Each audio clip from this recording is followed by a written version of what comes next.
آپ اکیلی نہیں ہو، پہلے اللہ آپ کے ساتھ ہے، پھر ارطغرل اور کئی قبیلہ آپ کے ساتھ ہے، اور پھر میں آپ کے ساتھ ہوں۔ دوسری طرف ویسولیس ارطغرل کو کہتا ہے میں نے سوچا تھا کہ ترک اپنے الفاظ پر قائم رہتے ہیں، لیکن تم ایسا نہیں نکلے ارطغرل صاحب۔ ارطغرل کہتا ہے یہ حملہ تمہارے اوپر نہیں بلکہ میرے اوپر تھا، میرے ہی بازار میں میری ہی مہمان پر جو تیر چلا ہے وہ مجھ پر چلا ہے، ہم وہ تیر نکالیں گے اور اسے وہاں لے جائیں گے جہاں سے وہ آیا ہے۔ سلیمان شاہ کا بیٹا ارطغرل اپنے وعدوں پر قائم رہتا ہے۔ ویسولیس کہتا ہے تم نے گورنر سے بھی وعدہ کیا تھا لیکن تم پورا نہیں کر سکے، یہ یاد رکھو کہ اگر تم اسے تلاش نہیں کر سکے ارطغرل تو بیزنطین کی حکومت تمہیں اور تمہارے اس مہمان خانے کو دفن کر دے گی۔ ارطغرل غصے میں آ کر کہتا ہے جب وقت آئے گا تو ہم ان کتوں کو پٹا ڈال دیں گے اور غداروں کو لٹکا دیں گے۔ ویسولیس کہتا ہے ہم دیکھیں گے ارطغرل صاحب۔ اتنے میں جاندار اور اورال بھی وہاں داخل ہو جاتے ہیں۔ پھر جاندار ویسولیس کو کہتا ہے مجھے افسوس ہے، میں نے گورنر کی موت کا سنا ہے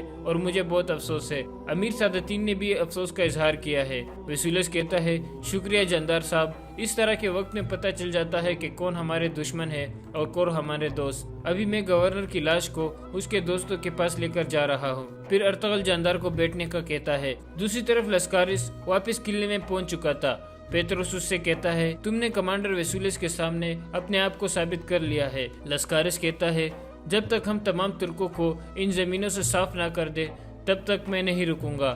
پیتروس کہتا ہے اب وقت آ گیا ہے کہ ہم پاک جنگ کا آغاز کریں اور اس پاک زمین کو ترکوں سے صاف کریں۔ لسکارس کہتا ہے تو پھر مجھے بتاؤ کہ مجھے کیا کرنا ہے۔ پیتروس کہتا ہے تم اپنے آپ کو ایک تاجر ظاہر کرو گے جو قسطنطنیہ سے آیا ہے، تم سیدھے چائیدار قبیلے میں اورال کے پاس جاؤ گے اور اورال کے غصے اور خواہشات کو بڑھاوا دو گے لسکارس۔ اور اسی کے ساتھ اس قصے کا اختتام ہو جاتا ہے۔ سلطنت عثمانیہ کے اصل تاریخ زبانی میں آپ سب کو خوش آمدید کہتے ہیں، جہاں ہم اس جگہ تک پہنچ گئے تھے۔ محمد فاتح اور فتح قسطنطنیہ۔ سلطان محمد ثانی جو سلطان محمد فاتح کے نام سے معروف ہوئے، 833 ہجری کو پیدا ہوئے اور 886 ہجری کو وفات پائے۔ آل عثمان کے سلسلہ سلاطین کے یہ 7ویں سلطان ہیں جنہیں فاتح اور ابو الخیر کے لقب سے شہرت ملی۔ انہوں نے تقریباً 30 سال تک حکومت کی۔ ان کا دور حکومت مسلمانوں کے لیے خیر و فلاح اور عزت و جاہ کا باعث ہوا۔ اپنے والد کے وصال کے بعد 16 محرم 855 ہجری کو تخت سلطنت پر جلوہ افروز ہوئے۔ اس وقت ان کی عمر صرف 22 سال تھی۔ سلطان محمد فاتح بے مثال شخصیت کا حامل انسان تھا۔ اس میں قوت اور عدل دونوں صفات بیک وقت جمع تھی۔ اس طرح منتخب علوم و فنون میں وہ اپنے اہم عصروں پر صغر سنی سے فوقیت رکھتا تھا۔ یہ علوم اس نے مدرسۃ الامراء سے حاصل کیے تھے۔ بالخصوص مختلف زبانوں میں مہارت کے حوالے سے وہ دوسروں سے کہیں آگے تھا اور کتب تاریخ کے مطالعہ کا خاص شفق رکھتا تھا۔ اس چیز نے بعد میں انتظامی امور اور جنگی میدانوں میں ان کی شخصیت کو نمایاں کرنے میں اہم کردار ادا کیا، حتیٰ کہ وہ تاریخ میں محمد فاتح کے لقب سے مشہور ہوا اور قسطنطنیہ جیسے ناقابل تحقیق شہر کو فتح کرنے کا اعزاز حاصل کیا۔ سلطان محمد فاتح نے وہی پالیسی اختیار کی جو اس کے آباء و اجداد نے اختیار کی تھی۔ تخت نشین ہونے کے بعد سب سے پہلے اس نے مختلف تنظیمی اداروں کی تنظیم نو کی اور مالی امور کو بہتر بنانے کی طرف خصوصی توجہ دی۔ اس نے ملکی ذرائع آمدنی اور اخراجات کی اس طرح منصوبہ بندی کی کہ اسراف اور عیش و عشرت کی گنجائش نہ رہی۔ فوج کی بھی تنظیم نو کی اور اس کی مختلف شعبوں میں پائی جانے والی کمزوریوں کو دور کرنے کی طرف خصوصی توجہ دی۔ فوج کے لیے خصوصی رجسٹر بنائے اور ان کے تنخواہوں میں اضافہ کیا۔ نیز اس دور کے جدید اسلحہ سے انہیں ہر طرح سے لیس کیا۔ ڈسپلن قائم کرنے کی غرض سے فوج کے لیے سخت قوانین تشکیل دی۔ اگر کسی فوجی نے کوتاہی کی یا اپنی ڈیوٹی میں سستی و کاہلی کا شکار ہوا تو اسے نوکری سے الگ کر دیا گیا۔ دربار شاہی کی طرف بھی خصوصی توجہ مبذول کی۔ تجربہ کار منتظمین اور بہترین جرنیل اس کی مدد پر متعین کیے جنہوں نے سلطنت کے استحکام اور ترقی میں بھرپور حصہ لیا، اور جب داخلی امور کی طرف سے کلی طور پر مطمئن ہو گیا تو مسیحی الہوں کی طرف متوجہ ہوا۔ اور ان کو فتح کرنے اور ان میں اسلام کی اشاعت کے بارے میں سوچنے لگا۔ ان اہداف کو پورا کرنے کے لیے سلسلے میں بہت سے عوامل اس کے مددگار ثابت ہوئے۔ ایک تو بیزنطینی شہنشاہیت یورپ کے دوسرے سلطنتوں کے ساتھ تنازعات کے سبب کمزور ہو چکی تھی اور اسے داخلی اختلافات کا بھی سامنا کرنا تھا۔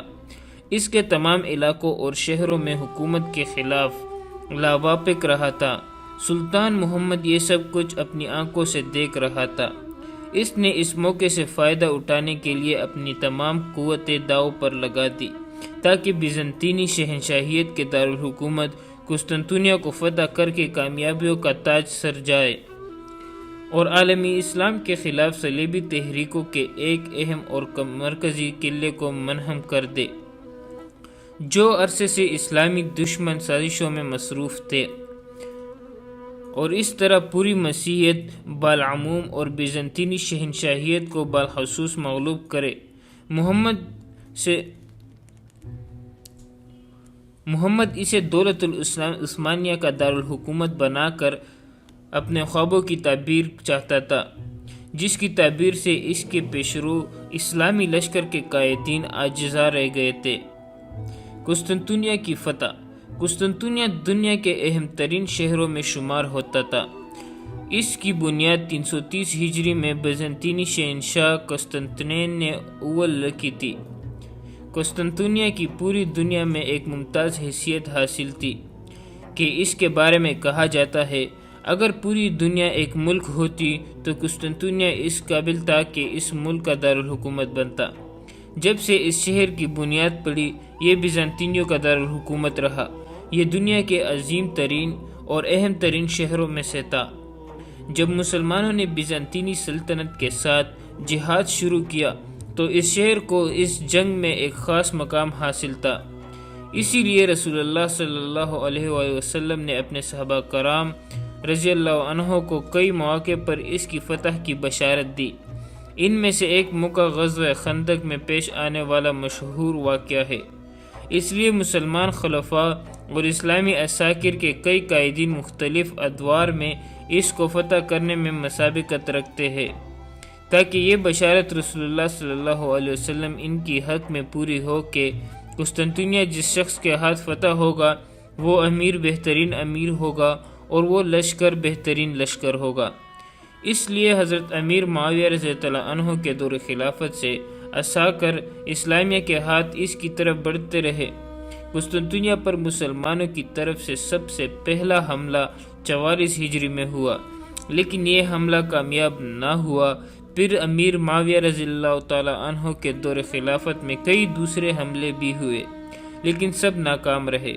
اس طرح امی سلطنت نے قسطنطنیہ کو فتح کرنے کے لیے ایک اور کوشش کی۔ یہ حملہ اموری دور کا سب سے بڑا حملہ شمار ہوتا ہے۔ یہ حملہ سلیمان بن عبد الملک کے دور حکومت میں 98 ہجری کو کیا گیا۔ شہر قسطنطنیہ پر حملوں کا سلسلہ جاری رہتا، حتیٰ کہ عباسی خلافت کی ابتدائی دور میں دولت بیزنطینی پر بہت زیادہ حملے ہوئے، لیکن کوئی حملہ کامیاب نہ ہوا۔ نہ تو قسطنطنیہ فتح ہوا اور نہ اس کی دفاعی پوزیشن کو کچھ زیادہ نقصان پہنچا۔ ہاں، بیزنطینی حکومت کی چولیں ہل گئی اور اس کے داخلی صورتحال پر اس کی اثرات مرتب ہوئے۔ بالخصوص ہارون الرشید کے عہد خلافت میں 190 ہجری کو جو حملہ ہوا اس نے اس حکومت کو جھنجھوڑ کر رکھ دیا۔ اس کے بعد ایشیا کوچک میں کئی اسلامی ریاستیں ابھری جن میں سلجوقی ریاست بڑی اہمیت کی حامل ہے۔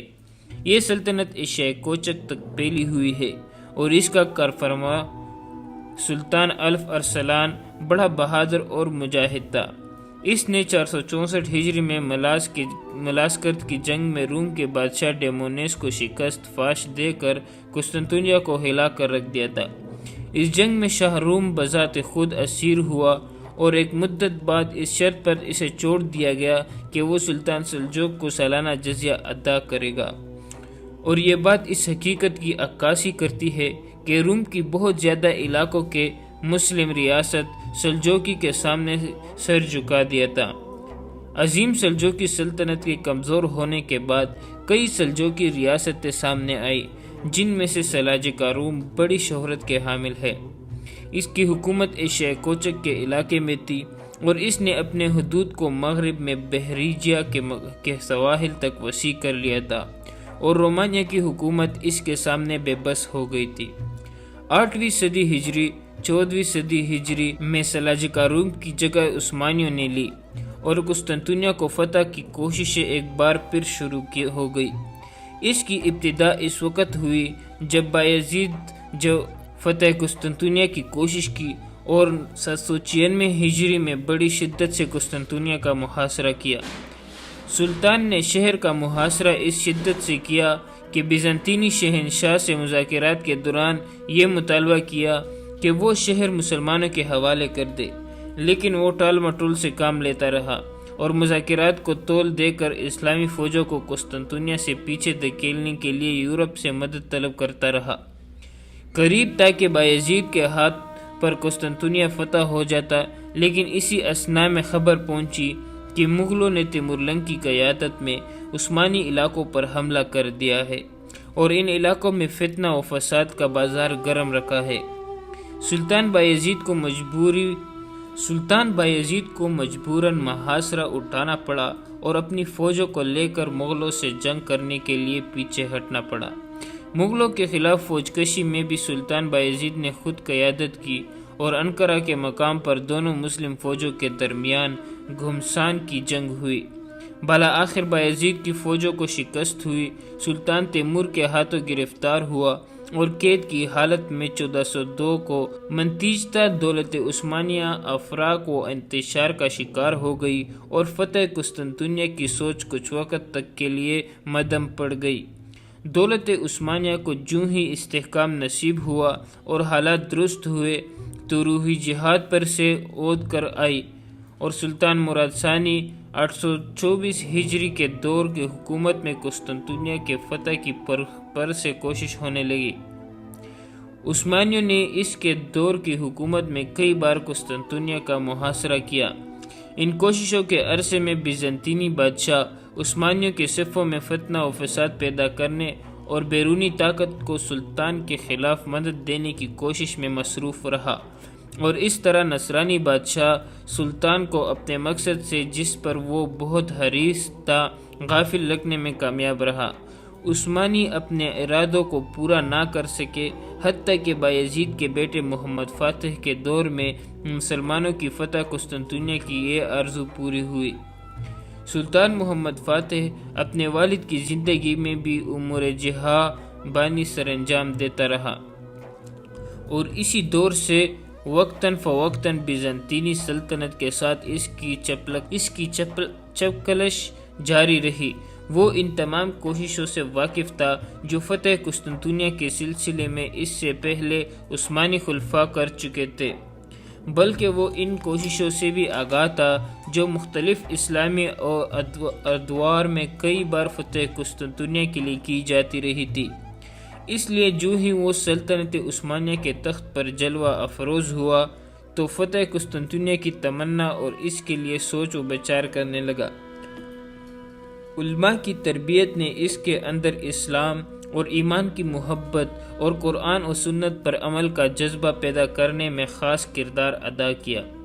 اسی وجہ سے وہ شریعت اسلام کے الزامات کی محبت پر شریعت اسلامیہ کے التزام کی محبت پر پروان چڑھا اور تقوی و دور علم و علماء کی محبت اور علوم کے نشر و اشاعت کے جذبہ جیسے اعلیٰ صفات سے متصف ہوا۔ اس کا انتہائی اعلیٰ دینی جذبہ اسلامی تربیت کا نتیجہ تھا اور یہ تربیت اس کے والد کی تھی جو جہاد کا نتیجہ تھا، جو اسے سنعرسنی سے مصر رہتی تھی۔ نیز وہ علمی شخصیات جنہوں نے اس کی تعلیم و تربیت میں اہم کردار ادا کیا، ان کے اثرات بھی اس کی شخصیت میں دیکھے جا سکتے تھے۔ سلطان محمد فاتح لڑکپن سے ہی علماء زبانین سے متاثر تھا، بالخصوص مشہور عالم ربانی احمد بن اسماعیل کورانی سے ان کے علم و فضل کی پوری طرح قائل تھے۔ احمد بن اسماعیل سلطان مراد ثانی کے دور میں محمد فاتح کے استاد تھے۔ ان دونوں محمد ثانی یعنی محمد فاتح صوبہ مغنیسیہ کے امیر تھے۔ باپ نے ان کی تعلیم کے لیے کئی معلم بھیجے، لیکن محمد فاتح نے کسی کا حکم نہ مانا اور ان اساتذہ سے ایک حرف بھی نہ پڑھا، حتیٰ کہ اس نے قرآن کریم بھی ختم نہ کیا۔ سلطان مراد ثانی نے ایک بار رعب اور سخت مزاج معلم کی ضرورت محسوس کی۔ لوگوں نے مولانا قرانی کے بارے میں بتایا۔ سلطان نے انہیں اپنے بیٹے کی تعلیم پر مامور کرتے ہوئے ایک ڈنڈا دیا اور کہا کہ شہزادہ اگر حکم عدولی کرے تو اسی ڈنڈے سے خبر لینا۔ مولانا قرانی جب مغنیسیہ پہنچے اور شہزادے کے کمرے میں داخل ہوئے تو وہ ڈنڈا ان کے ہاتھ میں تھا۔ شہزادے سے مخاطب ہوئے اور فرمایا، مجھے تیرے والد نے تیرے تعلیم کے لیے بھیجا ہے اور یہ ڈنڈا بھی انہی کا عطا کردہ ہے تاکہ حکم عدولی کی صورت میں تیری خبر لوں۔ یہ بات سن کر سلطان محمد خان کی ہنسی نکل گئی۔ مولانا نے ڈنڈا سنبھالا اور اسی مجلس میں شہزادے کی خوب پٹائی کی، حتیٰ کہ شہزادہ ڈر گیا اور تھوڑے سے عرصے میں قرآن کریم ختم کر لیا۔ یہ ہے اسلامی سچی تربیت اور یہ ہے قابل قدر مربی، جن کی بدولت ایک شہزادے میں اعلیٰ اخلاقی قدرے اور شریعت اسلامی کی محبت اور جہاد فی سبیل اللہ کا جذبہ پیدا ہوا۔ بالخصوص علماء قرانی جیسے لوگ جن میں یہ جرأت تھی کہ وہ شریعت کی مخالفت دیکھتے تو سلطان کو ٹوکتے۔ علماء قرانی بادشاہ کے ہاتھ کو بوسہ نہیں دیتے تھے اور نہ ہی سر دوسرے لوگوں کی طرح ان کے سامنے جھکتے تھے، بلکہ بادشاہ ان کے ہاتھ چومتا تھا اور انہیں جھک کر سلام کرتا تھا۔ علامہ قرانی محمد فاتح کا نام لے کر پکارتے تھے اور سلطان ان کی تعظیم بجا لاتے تھے۔ یہی وجہ ہے کہ ان کی تربیت میں رہنے والے محمد فاتح بن کر نکلے۔ ایک سچے مومن، متشرع اور امورنی کی پابند، دین کی قدر کرنے والے، پہلے اپنی ذات پر اسلامی احکام نافذ کرنے والے اور پھر رعایا پر متقی صالح، جو ہمیشہ نیک نیت علماء و صلحاء سے طالب دعا رہا کرتے تھے۔ سلطان محمد فاتح کی شخصیت تکوین و تعمیر میں شیخ آق شمس الدین کا کردار بھی بہت نمایاں ہے۔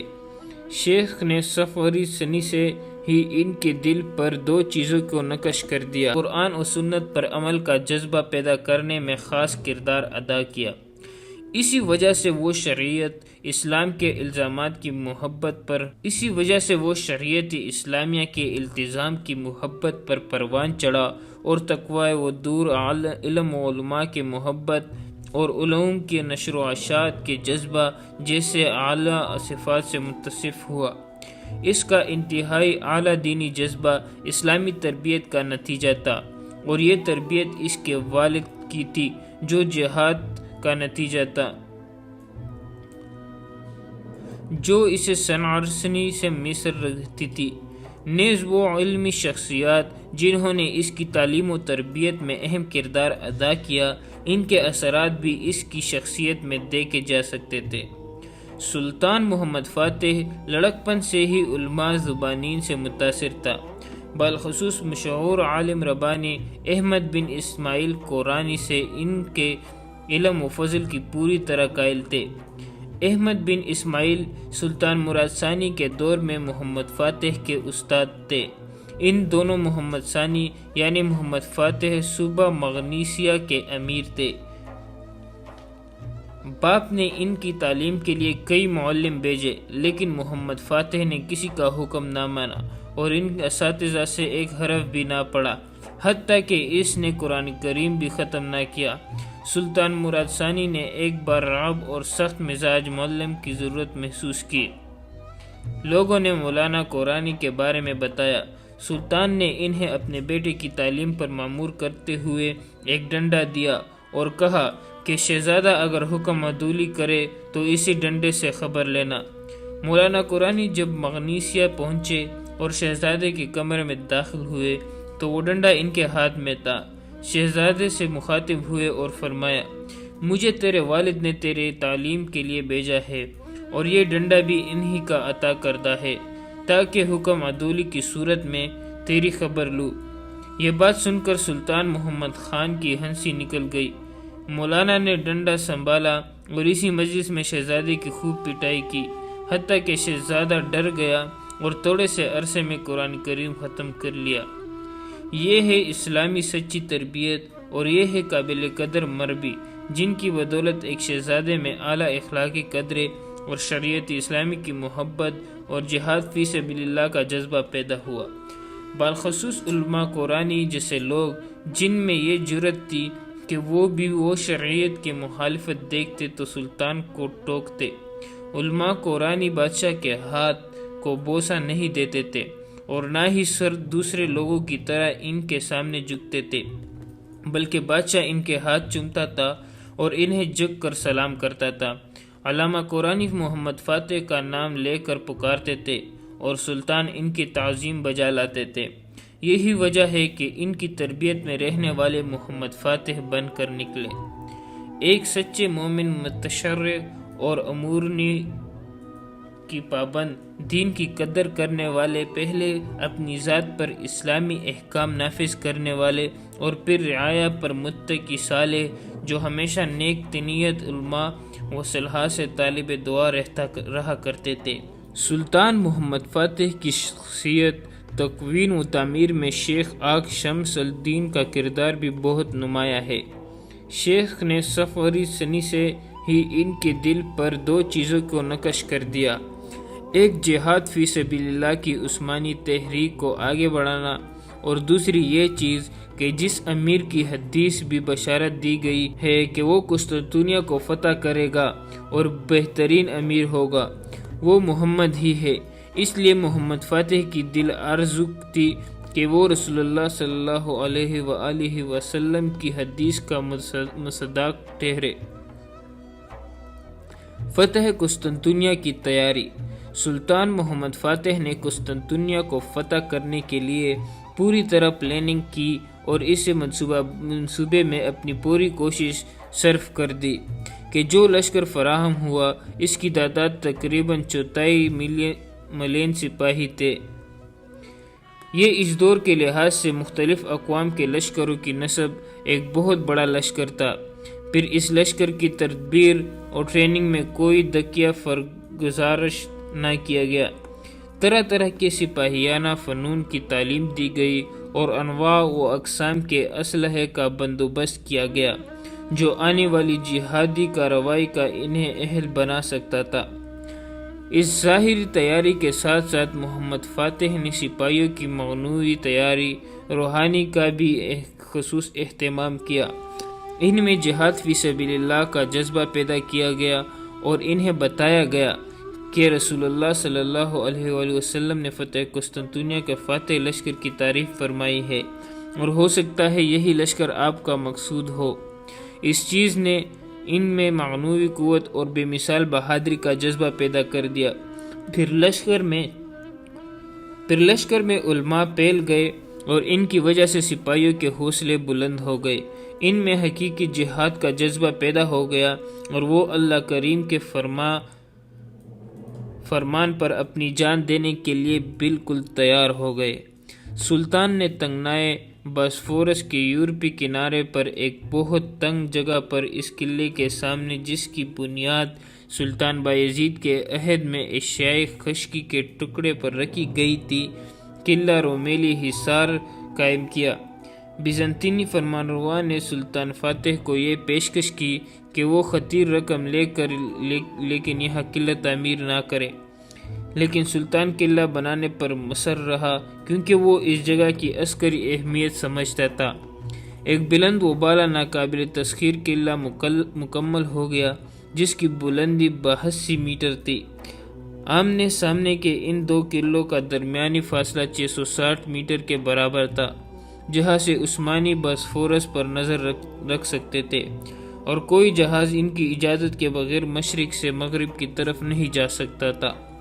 آمنے سامنے کے ان دو قلعوں پر توپیں نصب کی گئی تھی اور جو بھی جہاز مشرق علاقوں سے قسطنطنیہ کو آتا تھا، یہ توپیں ان پر گولے داغ کر ان کو روک دیتی تھی، اور طرابزون جیسی مشرقی علاقوں کی سلطنتیں جو ضرورت کے وقت قسطنطنیہ کی مدد کرتی تھی، باسفورس میں آنے سے گھبراتی تھی۔ ضروری اسلحہ جمع کرنے کا اہتمام۔ قسطنطنیہ کو فتح کرنے کے لیے سلطان نے ضروری اسلحہ جمع کرنے کی طرف خصوصی توجہ دی، جن میں سے توپیں خاص اہمیت کی حامل تھیں۔ توپ سازی پر خاص توجہ دی گئی۔ سلطان نے ایک ہنگری مہندس اور بان کے بلاغ کو بلاوا بھیجا جو توپ سازی کے صنف میں کمال مہارت رکھتا تھا۔ اس کا پرجوش استقبال کیا گیا اور اسے ہر طرح کی مالی، مادی اور افرادی امداد دے کر حکم دیا کہ توپیں تیار کرے۔ اس انجینئر نے بہت سی بڑی بڑی توپیں بنائی۔ ان میں سے ایک توپ تو اتنی بڑی تھی کہ اس کا وزن 100 ٹن تھا اور اسے 100 بیل کھینچتے تھے۔ اسے سلطانی توپ کہا جاتا تھا۔ ان توپوں کو بنانے اور پھر ان کو چلانے کے کام کی نگرانی سلطان نے خود کی۔ بحری بیڑے کا اختتام۔ اس تیاری کے علاوہ جس چیز کی طرف سلطان محمد فاتح نے خصوصی توجہ مرکوز رکھی وہ تھی عثمانی بحریہ کو پہلے سے زیادہ مضبوط بنانا اور اس میں کئی کشتیوں کا اضافہ کرنا تاکہ وہ قسطنطنیہ پر حملہ کرنے میں اپنا کردار ادا کرنے کے اہل بن سکے۔ قسطنطنیہ تھا بھی ایک ایسا سمندری شہر جس کا محاصرہ طاقتور بحریے کے بغیر مکمل نہیں تھا۔ کہا جاتا ہے کہ اس مقصد کے لیے جو کشتیاں تیار کی گئی ان کی تعداد 400 سے زیادہ تھی۔ مختلف ممالک سے معاہدے۔ قسطنطنیہ پر حملہ کرنے سے پہلے سلطان محمد فاتح نے اپنے کئی دشمنوں سے صلح کر لی تاکہ وہ ہر طرف سے مطمئن ہو کر ایک دشمن سے برد آزما ہو سکے۔ لہٰذا قسطنطنیہ کے پڑوسی امارات خلطہ جو اس کی مشرق میں واقع تھی اور قسطنطنیہ اسے تنگنائے شاخ زریز جدا کرتی تھی سے معاہدہ صلح کیا گیا۔ اسی طرح ہنگری اور بلغیریا کی سلطنتوں سے بھی معاہدہ ہوئے۔ یہ دونوں یورپی سلطنتیں تھیں جو قسطنطنیہ کے پڑوس میں واقع تھی، لیکن جب قسطنطنیہ پر حملہ ہوا تو یہ معاہدے برقرار نہ رہے۔ دوسرے نصرانی ممالک کی فوجوں کے علاوہ وہ ان امارات کی فوجیں بھی قسطنطنیہ کی دفاع میں شریک ہو گئے اور مسلمانوں کے ساتھ کیے گئے سب عہد و پیمان توڑ کر اپنے ہم مذہب نصرانیوں کا ساتھ دینے لگے۔ سلطان محمد فاتح جب قسطنطنیہ کو فتح کرنے کے لیے دن گن رہا تھا تو شاہ بیزنطینی نے انہیں محاصرہ اٹھانے پر بے تحاشا دولت کی پیشکش کی۔ کئی علاقوں سے دستبرداری کے لیے بھی تیار ہوا اور اس نے سلطان کو اس ہدف سے ہٹانے کی پوری کوشش کی، لیکن سلطان نے اس کی ایک نہ مانی۔ اس نے طے کر لیا تھا کہ وہ کسی بھی صورت اس شہر کو فتح کر کے دولت عثمانیہ کے خلافت سازوں سے اس مرکز کو نیست و نابود کرے گا۔ جب بیزنطینی فرمانرواؤں کو یہ یقین ہو گیا کہ مسلم فوجوں کو رشوت قبول کرنے کے لیے تیار نہیں اور ہر صورت شہر لینے کے لیے پرعزم ہے، تو اس نے مختلف یورپی ممالک اور شہروں سے امداد طلب کی، بالخصوص کیتھولک فرقہ کے مذہبی رہنما سے امداد دینے کی درخواست کی۔ حالانکہ قسطنطنیہ آرتھوڈکس فرقہ والوں کا مرکز تھا اور کیتھولک فرقہ والوں سے ان کی شدید اختلاف تھے، لیکن بیزنطینی فرمانرواؤں نے مذہب کی قربانی دے کر شہر کو بچانے کے لیے پاپائے روم سے درخواست کی۔ بیزنطینی فرمانرواؤں نے جب مجبوراً یوب سے رک رکاو کی پالیسی اختیار کی اور اسے اپنے ساتھ ملانے کی کوشش کی اور اس کے سامنے اس بات کا اظہار کیا کہ وہ مشرق آرتھوڈکس کا کلیسا کو اتحاد بین النصارى کے خاص یوب محترم کا متین رکھنے کے لیے تیار ہے۔ یہ اس وقت ہوا جب آرتھوڈکس فرقہ والوں اس بات کی قطعاً پسند نہیں کرتے تھے۔ الغرض یوب نے اپنا ایک مندوب قسطنطنیہ بھیجا جس نے قسطنطنیہ کے سب سے بڑے چرچ آیا صوفیہ میں تقریر کی، یوب کے لیے دعا کی اور دونوں کلیساؤں کو ایک کلیسا میں تبدیل کرنے کا اعلان کیا۔ اس اعلان کو سن کر آرتھوڈکس کی اکثریت کا غصہ بھڑک اٹھا اور شاہ اور بابا کے اس اتحاد کی مخالفت میں لوگ اٹھ کھڑے ہوئے۔ حتیٰ کہ بعض لوگوں نے تو یہاں تک کہہ دیا کہ ہم دیار بیزنط میں لاطینی جبے کو دیکھنے سے بہتر سمجھتے ہیں کہ ترکوں کے امامے دیکھے۔ حملہ۔ قسطنطنیہ کا شہر 3 طرف سے ابنائے باسفورس، بحیرہ موراخ اور شاہ حزرین کے سمندر پانیوں سے گرا ہوا تھا، اور کشتیوں کو اس تک پہنچنے سے روکنے کے لیے ایک بہت بڑی زنجیر سے کام لیا گیا تھا، جس کو ضرورت کے وقت ڈھیلا کیا جاتا، اور اگر زنجیر کھینچ لی جاتی تو راہ مسدود ہو جاتی تھی۔ اور اس کے علاوہ خشکی کی طرف 2 بلند بالا فصلیں تھیں جو بحیرہ مور سے لے کر شاہ زیر تک چلی جاتی تھی۔ یہ دونوں فصلیں متوازی تھیں اور ان کے درمیان ایک نہر تھی جس کا نام لیکوس تھا۔ ان دونوں متوازی فصلوں کا درمیانی فاصلہ 60 فٹ تھا۔ ان میں سے جو اندرونی والی فصیل تھی اس کی بلندی 40 فٹ تھی اور دوسرے پر برج بنے ہوئے تھے، اس کی بلندی 60 فٹ تھی۔ رہی باہر والی فصل تو اس کی بلندی تقریباً 25 فٹ تھی اور اس پر کئی برج تھے جو سپاہیوں سے بھرے رہتے تھے۔ ان بانیوں اور فصلوں کی بدولت فوجی نقطہ نظریہ سے یہ شہر دنیا کے مضبوط ترین شہروں میں شمار ہوتا تھا، اور فطرت نے چاروں طرف سے اسے ایسے قدرتی قلعے، حصول اور فصلیں عطا کر دی تھی کہ اس تک پہنچنا ناممکن ہو گیا تھا۔ اس وجہ سے اس نے سینکڑوں حملوں کو پسپا کیا جو اس کو فتح کرنے کے لیے کیے گئے تھے۔ 11 حملے تو اس سے پہلے مسلمانوں کی طرف سے ہو چکے تھے۔ سلطان فاتح قسطنطنیہ کو فتح کرنے کی تیاریاں مکمل کر چکا تھا اور وہ اس کے بارے میں مکمل معلومات رکھتا تھا۔ اس کے محاصرے کے لیے ضروری نقشہ جات تیار کر لیے تھے اور خود جا کر شہر اور اس کی فصیلوں کی مضبوطی کے لیے کیے گئے انتظامات کا معائنہ کر چکا تھا۔